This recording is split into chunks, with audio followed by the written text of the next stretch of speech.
Bonjour à tous, aujourd'hui je vous retrouve pour parler de mes meilleures lectures de 2022. J'ai fait une liste de 10 livres qui m'ont beaucoup marqué cette année et qui font maintenant partie de mes livres préférés, du coup je vais vous les présenter tout de suite. Le premier livre dont je vais vous parler c'est plutôt une série de mangas, c'est 20th Century Boys, j'en avais déjà parlé en 2021 et en 2022 j'ai continué de lire cette série. Je suis actuellement en train de lire le dernier tome et c'est toujours autant un coup de cœur. Dans cette série de mangas, en fait, on suit une bande de jeunes garçons qui vont grandir dans les années 80, qui vont, lorsqu'ils sont enfants, mettre au point un genre de cahier de prédiction où ils vont un peu prédire l'avenir, et lorsqu'ils ont une vingtaine d'années, ils vont se rendre compte que tout ce qu'ils avaient prédit est en train de se passer, et qu'en fait il y a une genre de secte qui est derrière tout ça, dirigée par quelqu'un qui s'appelle Ami, et qui aurait fait du coup partie de cette bande d'amis à l'époque, et du coup il va se passer plein de choses parce qu'il y a des gros bouleversements dans le monde à cause des prédictions qui avaient été écrites par les jeunes garçons. C'est une série avec beaucoup de rebondissements, vraiment moi je suis jamais lassée lorsque je lis l'un de ces tomes parce que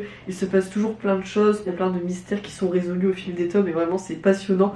Moi j'ai vraiment pas trop envie de la terminer, même si j'ai envie de savoir le fin mot de l'histoire. Mais ouais, du coup je la recommande vraiment, même si j'avoue j'en ai déjà beaucoup parlé sur la chaîne. Ensuite je vais vous parler de Neverwhere de Neil Gaiman. Celui-ci je l'ai lu il y a quelques mois et je l'avais beaucoup aimé. Cette année j'ai beaucoup découvert cet auteur, c'est un auteur que j'avais vraiment beaucoup envie de découvrir parce que j'en entendais souvent parler et j'avais pas lu grand chose de lui à part Coraline. Et du coup c'est enfin chose faite. Neverwhere ça reste mon préféré de cet auteur je pense.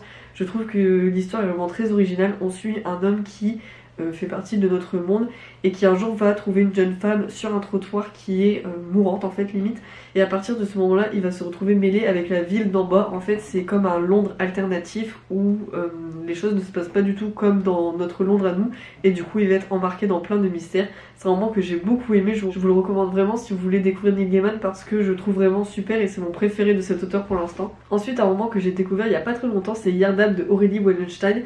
Pareil, cette autrice, j'avais très envie de la découvrir parce que j'en entends beaucoup parler, c'est une autrice française et je l'avais toujours pas découverte. Et heureusement que je l'ai enfin découverte en 2022 parce que vraiment j'ai eu un énorme coup de cœur pour ce livre.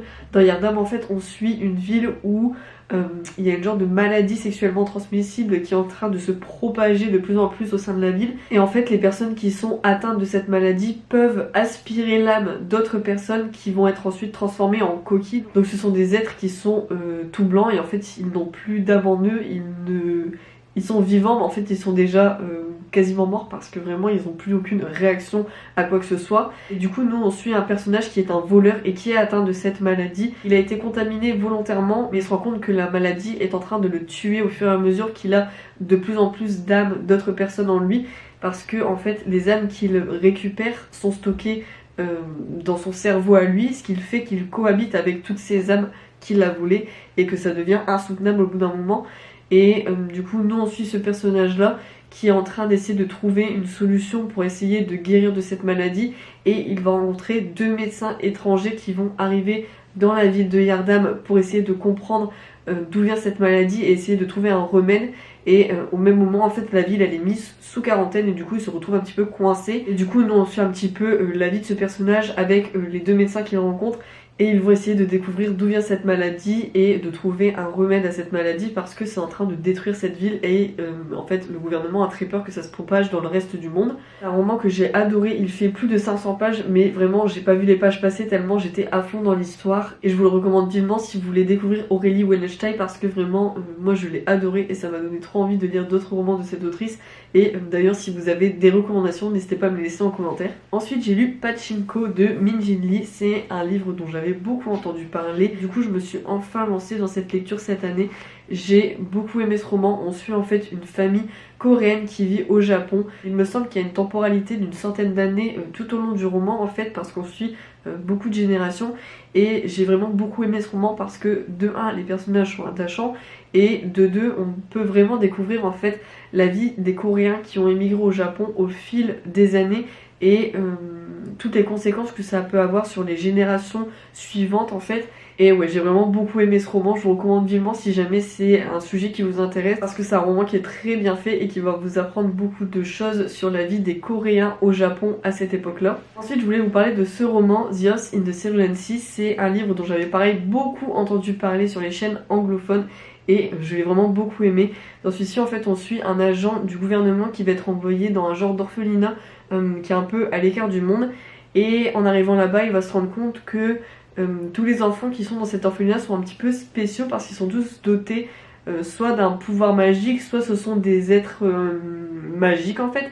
Et du coup nous on suit notamment l'agent qui va découvrir cet orphelinat, ses enfants, mais également l'homme qui gère cet orphelinat.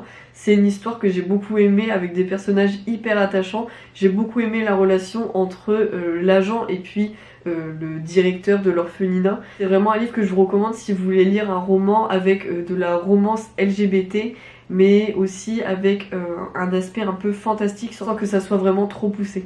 Ensuite, je voulais vous parler des livres de Robin Hobb. Cette année, j'ai terminé Les Aventuriers de la Mer. J'ai également terminé la première intégrale de la deuxième époque de l'Assassin Royal de Robin Hobb. C'est des séries de livres que j'adore. Vraiment, Robin Hobb, c'est l'une de mes autrices préférées de fantasy. Et je peux que vous recommander de lire l'Assassin Royal si vous n'avez pas encore découvert cette autrice, parce que vraiment c'est une série que j'adore. C'est vraiment une très bonne série pour se lancer dans la fantasy, je trouve. Donc ouais, du coup je vais pas trop vous parler du résumé de la deuxième époque parce que j'ai pas envie de vous spoiler si vous n'avez pas encore eu la première époque.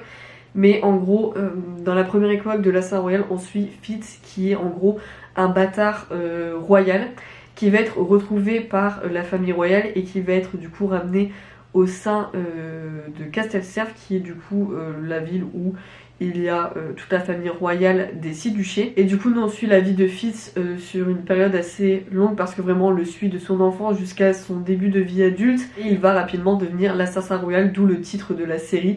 Et en gros il va être mêlé à plein d'intrigues. Je vais pas trop résumer cette série parce que j'en ai déjà beaucoup parlé.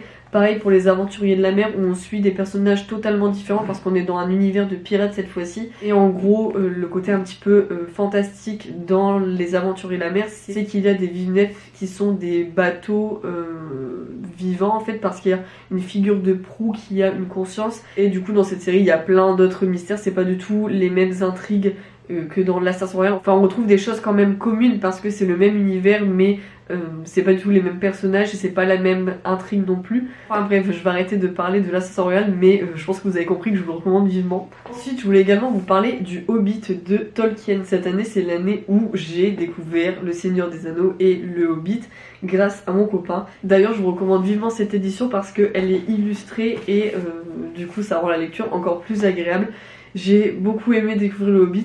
Je pense que je préfère le Hobbit au Seigneur des Anneaux. Je sais que généralement c'est le contraire, les gens préfèrent le Seigneur des Anneaux au Hobbit.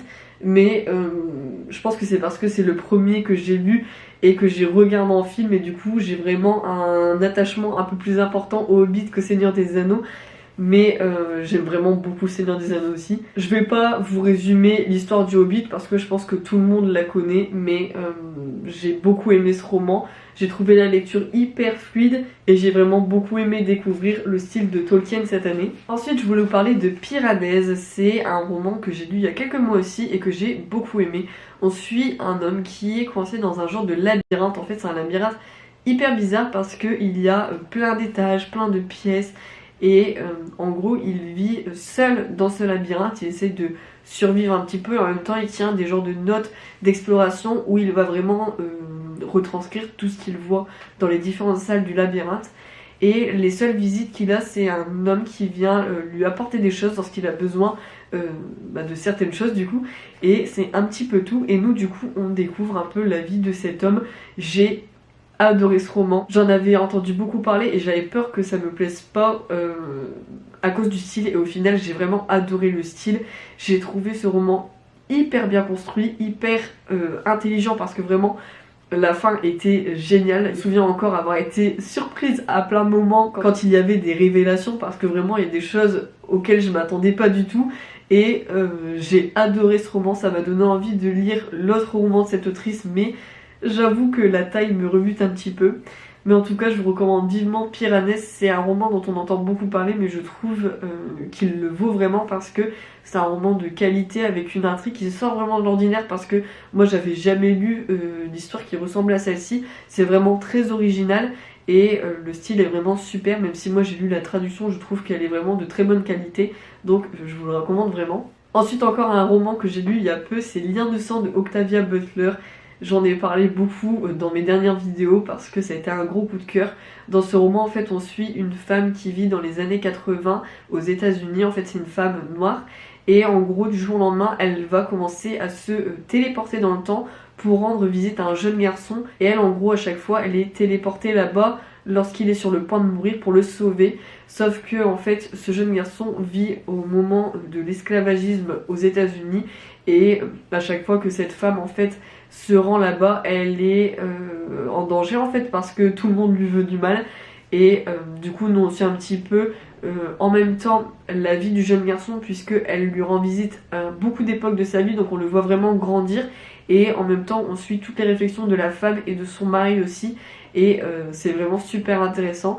J'ai beaucoup aimé ce roman et ça m'a donné trop envie de continuer à découvrir cette autrice, donc je vous le recommande vraiment si vous voulez découvrir Octavia Butler, parce que je trouve que c'est un excellent roman et je l'ai vraiment adoré. Et enfin le dernier roman dont je voulais vous parler, c'est Les Graciés.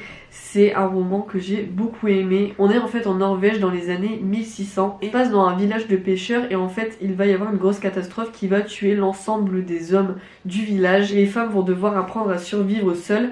Sauf que un jour en fait il y a un prêtre, il me semble, qui arrive avec sa femme. Je sais plus si c'est exactement un prêtre, mais en gros c'est un représentant de l'église, et il va essayer un petit peu de bouleverser tout ce qui se passe au sein de ce village, parce qu'en fait ce village a une réputation où les femmes essayent de devenir un peu indépendantes, de s'émanciper, et du coup ça plaît pas trop. Donc cet homme va arriver là-bas et va essayer d'imposer sa foi et de forcer un peu les femmes à ne pas s'émanciper. C'est un livre que j'ai beaucoup aimé parce que ça m'a fait découvrir un pays et une époque que je connaissais pas trop. Ça m'a révoltée à certains moments, parce que vous imaginez bien que la vision de l'église sur les femmes émancipées à cette époque-là, c'était pas vraiment super, et du coup il y a beaucoup de répression dans ce roman. Mais je vous le recommande vivement si ça peut vous intéresser, parce que pareil c'est un roman qui est très bien fait et qui va vous apprendre beaucoup de choses sur cette époque là en Norvège. Donc voilà, c'est tout pour mes meilleures lectures de 2022. N'hésitez pas à me dire en commentaire vos meilleures lectures de l'année 2022, j'ai très hâte de lire vos réponses, et en attendant je vous dis à très bientôt pour une prochaine vidéo.